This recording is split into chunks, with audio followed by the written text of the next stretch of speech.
요한복음 18장 11절부터 우리 14절까지 같이 읽습니다. 시작. 예수께서 베드로더러 이르시되 칼을 칼집에 꽂으라. 아버지께서 주신 잔을 내가 마시지 아니하겠느냐. 이에 예수를 잡아 결박하여 먼저 안나스에게로 끌고 가니 안나스는 그 해 대제사장인 가야바의 장인이라. 가야바는 유대인들에게 한 사람이 백성을 위하여 죽는 것이 유익하다고 권고하던 자러라. 아멘.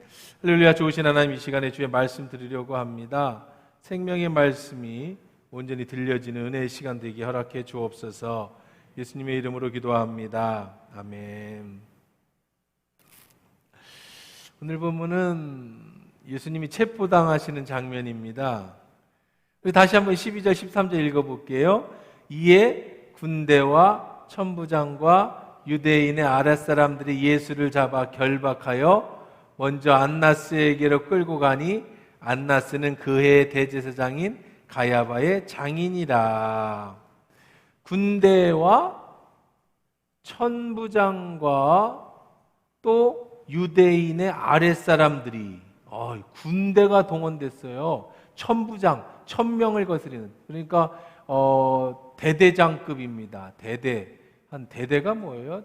그리고 대제 사단까지 되나요? 하여간 그런 엄청난 군대를 데리고 와서 예수님을 결박했다.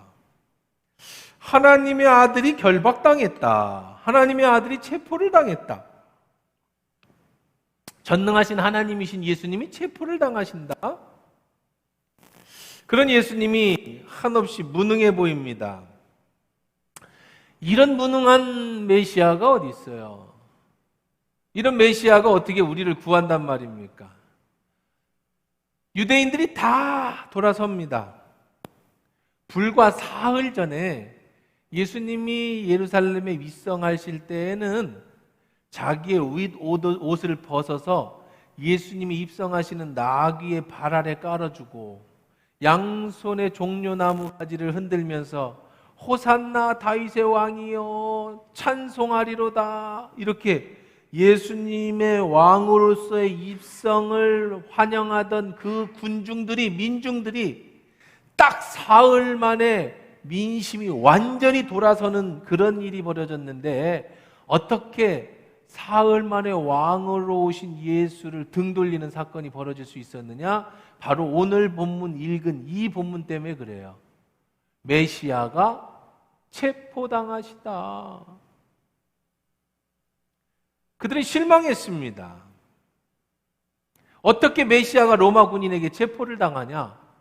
왕으로 오신 예수님이 로마를 물리치고 다윗의 그 위대했던 업적을 이루고 하나님이 통치하는 나라를 세우고, 그래서 이제 드디어 우리는 배고픔도 없는, 보리떡 5개와 물고기 2마리로 5,000명을 먹일 수 있는 능력인데 이제 우리나라는 다 잘 살게 됐다, 그런 기대에 한껏 부풀어져 있는데, 그런데 어떻게 메시아가 체포를 당할 수 있냐고요. 제자들도 그랬죠. 이제 왕으로 오신 예수님이 왕이 되면 이제 나는 우의정 좌의정 나는 뭐도 다 할 거다, 이런 것에 한껏 들떠 있었는데 예수님이 체포당하셨습니다. 얼마나 실망이 될까요? 우리는 잘 알고 있습니다. 예수님은 아무런 죄가 없으신 분입니다. 예수님은 체포를 당하지 않을 권세도 능력도 있으신 분이에요. 예수님이 잡으러 온 군인들이 누구를 찾느냐? 나사렛 예수라, 내놓으라, 나다 라고 하는 순간 그 영적 권위에 잡으러 왔던 군대들이 완전히 다 장풍에 맞듯이 쓰러진 것, 우리가 말씀을 통해서 보았습니다. 그런 능력의 하나님이신 예수님이 체포를 당하셨어요. 그것은 절대적인 하나님의, 예수님의 자발적인 스스로 체포를 당하신 겁니다. 저와 여러분의 죄를 짊어지기 위해서 십자가의 고난을 당하셔야 했기 때문에 하나님은 그 말씀에 순종했어요. 11절에 보십시다. 예수께서 베드로에게 이르시되 칼을 칼집에 꽂으라. 아버지께서 주신 잔을 내가 마시지 아니하겠느냐 하시니라. 베드로는 예수님을 지켜드리겠다고 말고의 귀를 자르는 그런 엄청난 그런 일을 저지르고 맙니다. 자기 목숨을 내어놓고 예수님을 못 잡아가게 막아주었습니다. 자기 의의를 드러냈어요. 스승을 지키겠다는 책임감을 가졌습니다. 그런데 예수님은 그런 베드로에게 꾸짖으시며 칼을 집어넣어라. 마태복음에 보면 칼로 흥한 자는 칼로 망하게 된다. 만약에 내가 칼로 그렇게 휘두른다면, 그래서 내가 만약에 십자가를 지지 않는다면 내가 하나님이 주신 이 잔을 마시지 않는 것이 되지 않느냐. 예수님이 십자가에 잡히시기 전에 겟세마네에서 기도하실 때 이 잔 얘기가 나오죠. 흐르는 땀방울이 핏방울처럼 되면서 하나님 앞에 기도했어요. 하나님, 이 잔을 내게서 옮겨주십시오. 이 잔이 무슨 잔이에요? 우리 다 알고 있죠. 무슨 잔입니까? 죽음의 잔이에요. 극약이란 말이에요. 독약이란 말이에요. 이건 마시면 죽어요. 예수님이 몰라서 마시는 게 아니에요. 마시지 않고 싶으셨어요. 그래서 기도했습니다. 옮기실 수만 있다면, 당신의 뜻이라면 이 잔을 옮겨주십시오. 하지만 내 뜻대로 마시고 아버지 뜻대로 되기를 원합니다. 하나님의 뜻은 그 잔을 마시는 거였다고요. 예수님은 힘이 없어서 체포당한 게 아니라, 능력이 없어서 체포당하신 게 아니라 그 잔을 마심으로 자발적으로 스스로 체포를 당하셨다고요. 왜? 저와 여러분을 살리기 위해서. 베드로는 자기 의가 강했습니다. 자기가 예수님을 보호하고 싶었습니다. 예수님을 3번 부인할 거라는 그 말씀에 나는 그렇지 않은 사람이라는 걸 보여주고 싶었습니다. 예수님을 십자가에 달려 돌아가셔야 된다는 사실, 베드로는 들었지만 그러나 그것을 이해하지 못했어요. 기도하지 못한 베드로는 그렇게 실수를 저지릅니다. 예수님은 베드로에게 너의 충정심이 틀렸다고 말씀하십니다. 그것이 나를 위한 일이 아니라고 말씀하십니다. 너의 혈기, 내 의로 나를 보호할 수 없다고 말씀하시죠. 오히려 너의 그런 최선이, 오히려 너의 의가 나의 길을 막아선다고 말씀하십니다. 왜 베드로가 그런 실수를 저질렀을까요? 베드로도 그렇고 유대인들도 그렇고 한마디로 그들은 하나님의 말씀을 몰랐기 때문에 그래요. 하나님의 말씀을 들었음에도 이해하지 못했기 때문에 그럽니다. 여러분, 말씀을 모르면 하나님의 뜻을 알 수가 없어요. 하나님의 뜻을 모르면 어떤 일이 생깁니까? 내 뜻이 나오고 내 의가 나와요. 그러면 실수하게 됩니다. 그런데요, 하나님의 말씀을 알면, 하나님의 뜻을 알면, 깨달으면 그 다음에 우리에게 필요한 것은 순종하는 거예요. 예수님은 하나님의 뜻이 이 죽음의 잔을 마시는 것이라는 걸 알았습니다. 이미 구약 시대부터 메시아가 와서 우리의 온 인류를 대신하여 십자가에 죽어야 된다는 사실을 아셨습니다. 그래서 기꺼이 그 죽음의 잔을 스스로 마시는 거예요. 이것이 바로 순종입니다. 말씀을 모르니까 순종하지 못하고, 순종하지 못하면 내 의가, 내 뜻이 나오게 돼 있잖아요. 베드로가 그랬습니다. 자신의 칼로 예수를 지켜주리라고 생각했어요. 그것이 내가 마땅히 해야 될 일이라고 생각했어요. 예수님은 베드로에게 말합니다. 하나님 나라는 무력으로 이루어지는 것이 아니다. 칼로 이루어지는 것이 아니다. 칼로 흥한 자는 칼로 망하게 된다. 내가 힘이 없어서 체포되는 줄 아느냐? 이 시간에 12영이나 되는, 지금 천부장이 예수님을 잡으러 왔다면 12영, 천사의 12군단을 보내서 이들을 내가 물리칠 수 없다고 생각하느냐? 만약에 그렇게 한다면 구약 성경에 이루어진 하나님의 뜻이 어떻게 나에게 나타날 수 있겠느냐? 아버지께서 주신 잔을 내가 마시지 않겠느냐? 마태복음 26장 54절에 내가 만일 그렇게 하면 이런 일이 있으리란 성경이 어떻게 이루어지겠느냐? 예수님은 구약 성경에 예언된 대로 그대로 진행되어져야 된다. 그것이 죽음이라면 나는 기꺼이 이 죽음에도 순종할 것이다. 예수님이 마지막 우리에게 가르쳐 주시는 메시지는 바로 순종이라는 메시지예요. 예수님은 말씀에 순종합니다. 구약 성경에 이미 예언해 놓은 그 길로 순종합니다. 그 길이 죽음인 줄 알지만 기꺼이 순종합니다. 내 의를 내세우고 내가 최선을 다하는 것, 베드로처럼 내가 칼을 휘둘러서 예수님을 보호해 주는 것, 이것이 내 뜻이고 이것이 내가 최선이라고 다한다고 생각했지만 그것은 하나님의 뜻이 아니에요. 하나님의 뜻은 순종하는 것이 하나님의 뜻이었다라는 거예요. 예수님은 능력이 없어서가 아니라 순종하심으로 기꺼이 십자가를 지십니다. 빌립보서 2장 6절 8절에 예수님은 이렇게 예수님을 묘사하고 있습니다. 그는 하나님의 본체, 하나님과 같은 분이세요. 그렇지만 하나님과 동등됨, 똑같이 여김으로 스스로 취하지 않고 자기를 낮췄어요. 자기 비하입니다.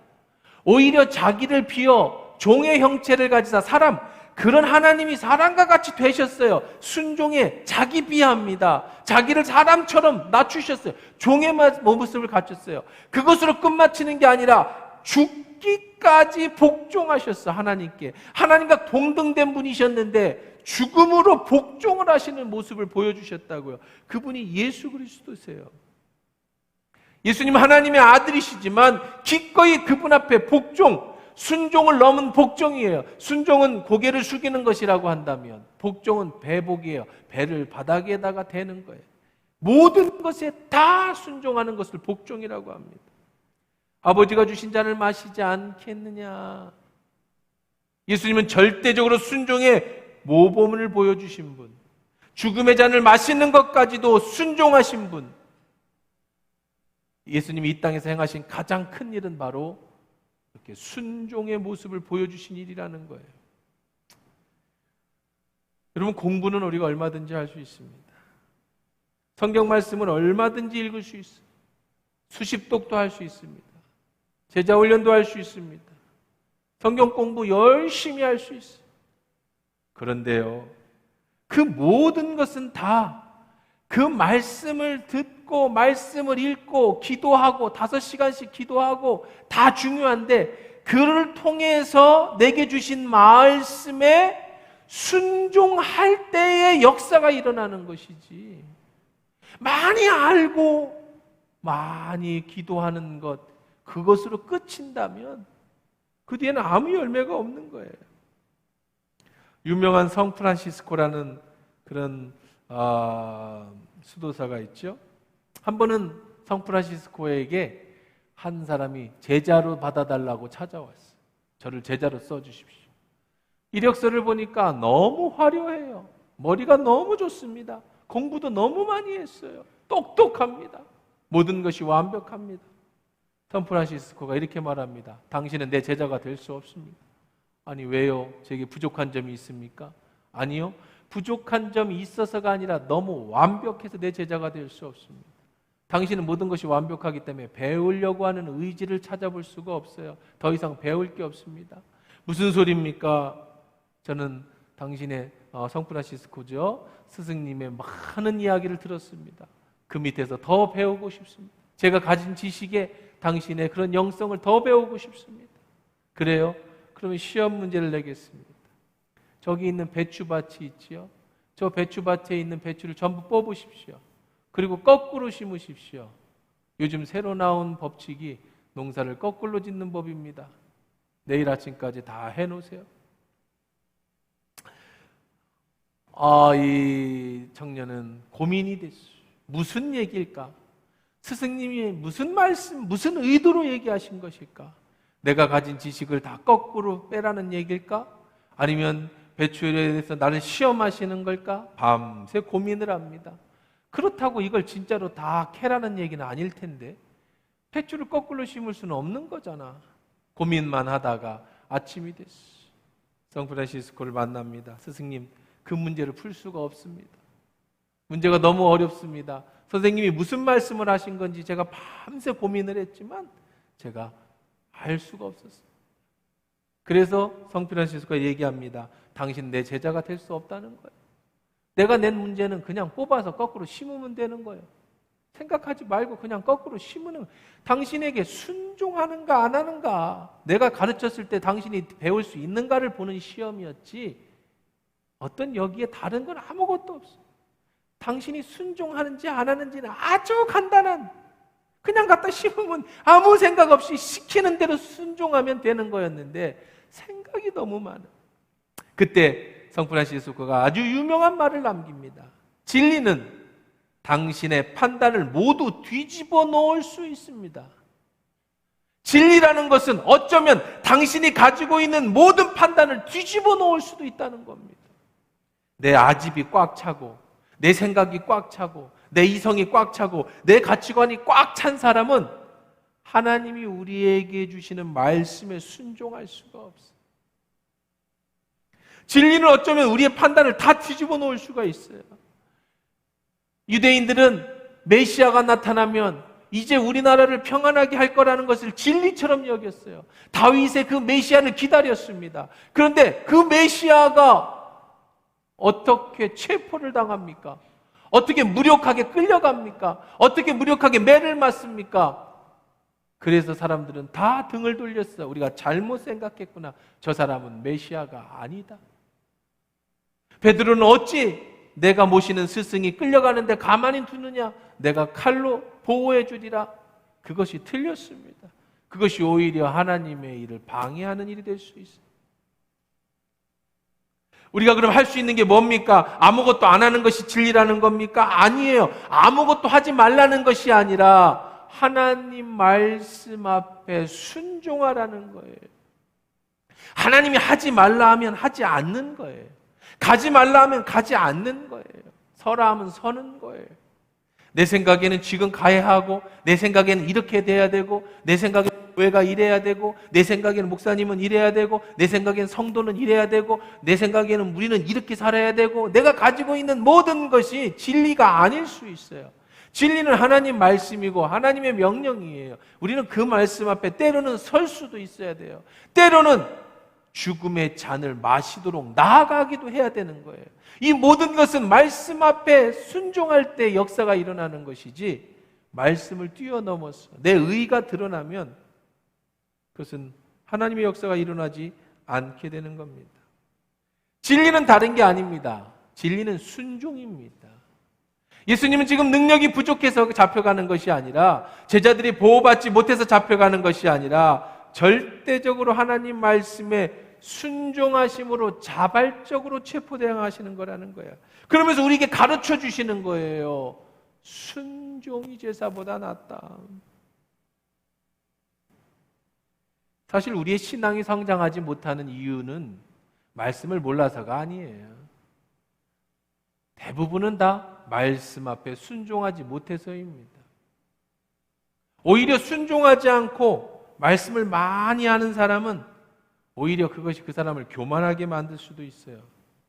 순종하지 않고 성경을 많이 읽는 것은 지식적인 사람은 만들 수 있지만 그 사람을 교만한 사람으로 만들어버릴 수 있어요. 순종 없이 드려지는 많은 기도는 그저 광신도, 그런 사람들만 만들어낼 뿐이라는 겁니다. 말씀을 많이 읽는 거 중요하고 말씀 공부하는 것도 중요하지만 들었다면 순종해요. 기도를 많이 하는 것도 중요하지만 기도를 통해 하나님의 뜻을 발견했다면 그 말씀대로, 그 기도한 대로, 주님 말씀대로 순종해야 되는 것이죠. 제가 아는 한 교회가 많이 부흥한 교회가 있습니다. 제가 신학교를 다닐 때 그 목사님이 이제 강의를 한 과목 하러, 이제 특강을 하러 오셨어요. 신학생인 저는 어떻게 하면 교회를 성장시킬 수 있을까? 어떻게 하면 저 목사님처럼 큰 교회를 세울 수 있을까? 그런 기대감을 가지고 귀를 쫑긋 세우고 그의 노하우를 배우려고 들었어요. 그랬더니 그분이 이렇게 말씀하십니다. 내가 목회함에 있어서 가장 중요하시 여기는 딱 한 가지, 그것이 있습니다. 그것이 바로 성도들에게 순종을 가르치는 겁니다. 제자 훈련 필요 없습니다. 저는 다른 어떤 것보다도 순종을 가르칩니다. 그때 제가 한참 제자 훈련을 공부하고 있던 그런 시절이었어요. 그때 제 마음에 이런 생각이 들었습니다. 이 목사님은 목회를 편하게 하려고 그냥 무조건 좀 맹목적인 순종만 가르치는구나. 사람들을 무지한 사람들, 무지한 백성들을, 무지한 성도들을 그냥 단순히 순종만 가르쳐가지고 자기가 원하는 대로 교회를 끌고 가려고 하는 사람이구나. 그 얘기를 듣는 내내 불쾌했어요. 지금 시대에 맞지 않는다. 그땐 저는 젊었습니다. 지금도 젊지만 그 목사님이 너무 꼰대같이 느껴졌어요. 성경을 제대로 가르쳐서 배우는 사람이 이성적으로 판단하게 하고 그 판단되고 순종하게 해야지, 무조건 순종만 가르치고 불순종하는 것은 죄라고만 가르치냐? 그건 시대에 안 맞는 얘기예요. 시대하고 너무 안 맞아요. 지금 포스트 모더니즘 시대입니다. 포스트 모더니즘 시대의 특징은 절대 진리를 인정하지 않아요. 내가 생각할 때 선이 그냥 선이고 내가 생각할 때 악이 악이에요. 누가 나한테 선과 악을 구별해서 가르쳐서는 안 됩니다. 물론 죄를 지어서 감옥에 가서는 안 되겠지만, 그러나 내가 생각할 때 악하다는 건 악한 거고 내가 생각할 때 선한 건 선한 것이에요. 누군가 무조건 이것은 선이야 이렇게 살아라고 가르치면 그 권위자 앞에서는 사람들이 다 폭발하고 뛰어넘는 것이 지금 시대예요. 그래서 설득해야 됩니다. 이해시켜야 됩니다. 학교도 그렇게 바뀌었죠. 옛날에 선생님이 당구 큐티 하나 들고 다니면서 머리 때려가면서 칠판 쭉 써놓고 외워! 그냥 그렇게 가르쳤어요. 그냥 그렇게 공부했어요. 지금은요, 다 얘기 들어주고 토론하고 미국식. 누군가가 선생님이 강요하면 애들이 싫어해요. 지금 시대가 그렇습니다. 아이들만 그렇습니까? 사람들이 다 그래요. 그런 시대에 무조건 순종만 가르쳐라? 이거는 지금 교회 맞지 않아. 이런 교회 때문에 다른 교회들이 욕을 먹는 거야. 근데요, 이제 한 20년, 30년이 이제 다 지나가고 나이가 이제 저도 어느 정도 50대가 넘어가니까 목회를 한 20여 년 한 교회에서 해보니까 한 가지 느낀 게 있어요. 저도 제자훈련도 하고 성경대학도 하고 지금도 성경을 많이 가르칩니다마는 그때 목사님이 목회를 편안하게 하려고 순종만을 가르친 것이 아니다라는 걸 이제 알겠어요. 열심히 저도 가르쳐 보니까, 그리고 많은 제자훈련을 통해서 많은 성도들을 훈련시켜 보니까 깨달은 것이 있는데, 순종하지 않을 바에는 차라리 배우지 않는 것이 나을 수도 있다. 도리어 배운 것이 해가 되고, 말씀에 순종하지 못할 바에는 사실 말씀을 몰라서 제자훈련을 못 받아서 성경 공부를 안 해서 사람들이 변화되지 않는 게 아니라 알면서 순종하지 않기 때문에 변화가 되지 않는 거예요. 조금 배워도 조금 알아도 그 말씀이 진리라고 믿고 순종한다면 거기에는 역사가 일어나지만, 많이 알아도 교회를 오래 다녔어도 순종하지 않으면 거기는 아무 역사도 일어나지 않는다는 사실을 알게 됐어요. 그리고 예수님의 사역들을 살펴보니까 우리도 지금 계속해서 요한복음 17장까지 18장까지 강의하고 나오고 있지 않습니까? 예수님의 모든 전생의 요한복음 상황을 잘 살펴보니까 예수님은 하나님의 나라를 선포하셨지 이해시키지 않았어요. 선포하고 제자들이 와서 무슨 말인지 도대체 모르겠습니다 하면 그때 귀가 열린 사람은 들을지어다 하면서 풀어주시기는 했어도, 때때로 이해 못하는 자에게 하나님 예수님이 예화를 들어가며 그들을 설득하고 이해시키기는 했어도 선포가 우선이었고 그 선포된 말씀에 순종하라고 말씀하셨지, 그것을 토론하거나 그것으로 인해서 사람들을 이해시키기 노력하시지는 크게 하지 않으셨다라는 것을 말씀을 본문을 보면서 깨닫게 됐습니다. 선포해도 못 알아듣는 제자들은 이해시켰겠지만 결론은 순종이었어요. 그리고 본인이 직접 마지막에 순종의 잔, 죽음의 잔을 마시면서 그 본을 보여주시더라는 거예요. 사랑하는 성도 여러분, 축복을 받는 다른 비결은 없습니다. 하나님의 말씀에 순종하십시오. 그것이 축복의 비밀이에요. 순종하는 사람이 축복받고 불순종하는 사람이 절대로 축복을 받을 수 없는 것이 성경의 진리예요. 근데 순종은요, 참 어렵습니다. 지금 시대는 더더욱 어려워요. 옛날의 시대에는 불과 20, 30년 전에는 문화가 그런 문화였으니까 시키면 하는 문화였어요. 군대에서도 시키면 하는 문화였고, 학교에서도 시키면 하는 문화였고, 가정에서도 엄마 아빠 말씀이 하나님 말씀처럼 들려서 시키면 하는 그런 시대였는데, 지금 시대에는요, 시키기 싫어하는 시대에 그럴 때 말씀에 순종하는 건 참 어려워요. 내가 이해가 안 되는데 내 의지를 꺾는다는 것은 어려운 일입니다. 내 마음이 내키지 않는데 순종한다는 건 더더욱 어려운 일입니다. 이해가 안 가고 이해가 가고 당연한 것들에 순종하는 것은 그건 순종이 아니죠. 뭐 이해되는데 당연히 그렇게 하겠지만, 이해할 수 없는 일, 내가 지금까지 생각하고 배워온 가치관과 다른 것, 내가 가지고 있는 이 기득권을 내려놔야 하는 것, 내가 마땅히 누려야 된다고 하는 그 당연한 것들을 버린다는 것, 그리고 순종한다는 건 절대로 쉬운 게 아닙니다. 그런데 성경의 위대한 인물들은 모두 순종하는 사람들이었답니다. 어느 누구도 자기의 의를 드러내거나 자기의 생각이 강한 사람이 성공한 사람은 한 명도 없어요. 대표적인 축복의 몇 사람들을 한번 소개해 볼까 합니다. 즉각적인 순종의 사람은 바로 아브라함이죠. 아브라함은 어떤 사람이었어요? 하나님의 명령이 떨어졌습니다. 아브라함아, 아브라함아 부르십니다. 네, 제가 여기 있습니다. 오래간만에, 정말 몇 년 만에 하나님이 나타나셨어요. 그리고 이렇게 말씀하십니다. 네 아들 독자 이삭을 내게 번제로 바쳐라. 내가 지시한 땅에 가서 번제로 바쳐라. 번제가 뭐냐면 목을 따서 피를 빼고 사지를 갈라서 내장과 콩팥을 띄어서 불사르고 그 다음에 뼈를 도끼로 쳐서 잘라내고 그리고 살을 뜯어서 불태워 드리는 걸 번제라고 합니다. 내 아들을 번제로 바쳐라. 창세기 22장에 나오는 말씀이죠. 바울은 만약에 아브라함이 하나님 다시 한번 말씀해 주시죠. 제가 잘 이해를 못하겠습니다. 사람을 번제로 바치라고요? 그런 건 내가 어디서 듣도 보도 못한 얘기인데 그건 이방인들이나 하는 거잖아요. 하나님, 이 이삭은요 당신이 준 아들이에요. 100살에 준 아들입니다. 내가 이 아들을 얼마나 사랑하는지 눈에 넣어도 아프지 않는 이 아들인데 당신이 줘놓고 뺏는 겁니까? 장난하는 건가요?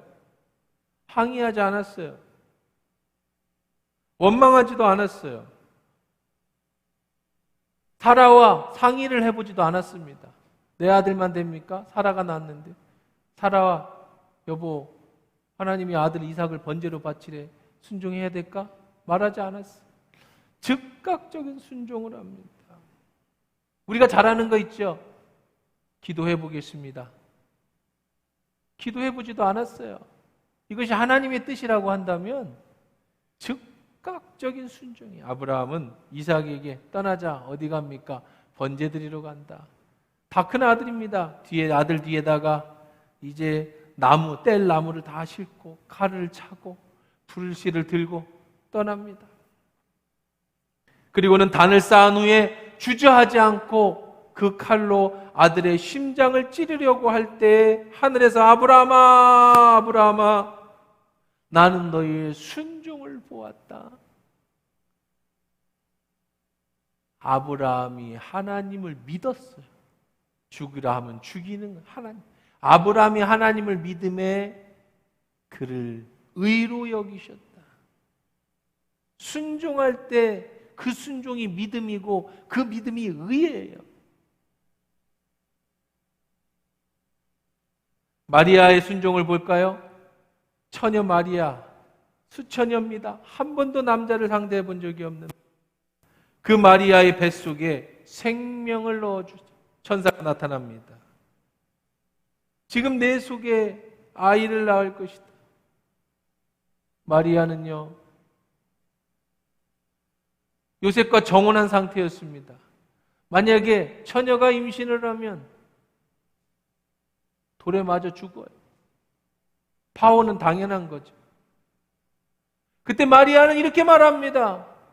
주의 여종이오니 말씀대로 내게 이루어지이다. 처녀의 뱃속에 아이를 넣어준다는데 그러면 안 됩니다. 저 죽습니다. 저 파혼당합니다. 이게 무슨 회개한 얘기입니까? 말하지 않고 주의 여종이오니, 옛날 성경이죠. 계집종이오니 말씀대로 내게 이루어지기를 원하나이다. 이게 순종이에요. 돌에 맞아 죽을 수 있음에도 불구하고 하나님 말씀 앞에 순종하는 것. 그때 그는 예수 그리스도를 뱃속에 넣는 여자 중에 가장 큰 축복을 받았습니다. 순종할 때 하나님 말씀 1.1획도 틀리지 않다고 믿었지만 정말 그 말씀이 내게 요구할 때 그 말씀에 순종하지 않는다면 그 말씀이 내 속에서 역사하지 못하는 거죠. 노아의 인내의 순종을 보십시오. 노아는 젊어서 하나님이 노아에게 배를 만들라고 합니다. 그 당시에는요, 창세기에 나와 있는 것처럼 윗하늘과 아래 하늘이 이렇게 구별되어 있었어요. 다시 말하면 비라는 것이 한 번도 내리지 않고 땅에서 습기가 올라와서 농사를 지었고요. 하늘을 쳐다보면 해와 이 지구촌 사이에 유리막 같은 것이 막이 있어서 물이 거기에 가득 고여 있었어요. 이게 수백 년, 수천 년 동안 있었습니다.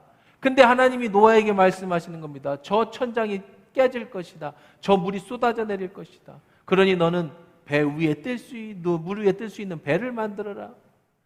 노아는 젊어서부터 순종합니다. 그런데 하나님이 언제라는 얘기를 안 해주셔요. 노인이 됐어요. 자식 아들 셋이 다 장가를 갔습니다. 사람들은 미친 노인네라고 그랬어요. 산 꼭대기에서 혼자 배를 만들고 있어요. 가장 높은 곳에서 배를 만들고 있어요. 그리고 물어봅니다. 왜 그러는 건데? 저 천장이 깨질 거요. 하나님 내게 말씀하셨어. 미쳤구나. 수천 년 동안 깨지지 않은, 우리 식으로 말하면 해가 떨어지는 거, 달이 떨어지는 거예요. 그런 일이 어떻게 일어날 수 있겠냐? 그때 결국은 노아와 그의 세 식구들만 구원을 받게 됩니다. 순종은 사느냐 죽느냐는 문제이기도 하죠. 위대한 사람이 되고 싶습니까? 그러면 축복받는 사람이 되고 싶으시다면 아브라함과 같이, 노아와 같이, 마리아와 같이 그러한 축복의 사람이 되고 싶다면 내 이성, 내 가치관, 내가 생각하는 것보다 뛰어난 하나님의 말씀 앞에 진리가 뒤집어 놓을 수 있다라고 얘기한 것처럼 내 생각이 틀릴 수 있다라고 믿고 그저 순종해 보십시오. 그러면 그 속에 열매가 맺혀지는 거야. 그 속에 능력이 나타나는 거야.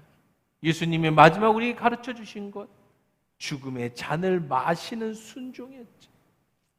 우리는 주님 만날 때까지 계속 도전받게 될 겁니다. 시험받게 될 것입니다. 내 의의를 버릴 수 있느냐? 내 자존심을 버릴 수 있느냐? 내 욕심을 버릴 수 있느냐? 기꺼이 네가 말씀 앞에 순종할 수 있느냐? 내 욕심대로 살지 않고 하나님 뜻대로 살겠느냐? 라고 하는 계속된 훈련 속에 여러분이 순종을 선택한다면 하나님 주신 놀라운 역사를 경험하게 될 것이고, 불순종하게 된다면 하나님이 나빠서가 아니라, 하나님이 여러분을 사랑하지 않기 때문에가 아니라 여러분이 순종하지 못했기 때문에 준비하신 모든 축복을 받지 못한다라는 것 기억하시고, 예수님의 체포를 통해 저와 여러분에게 오늘 주님 가르쳐 주십니다. 죽기까지 순종하고 따라가는 저와 여러분 되기를 주의 이름으로 축원합니다.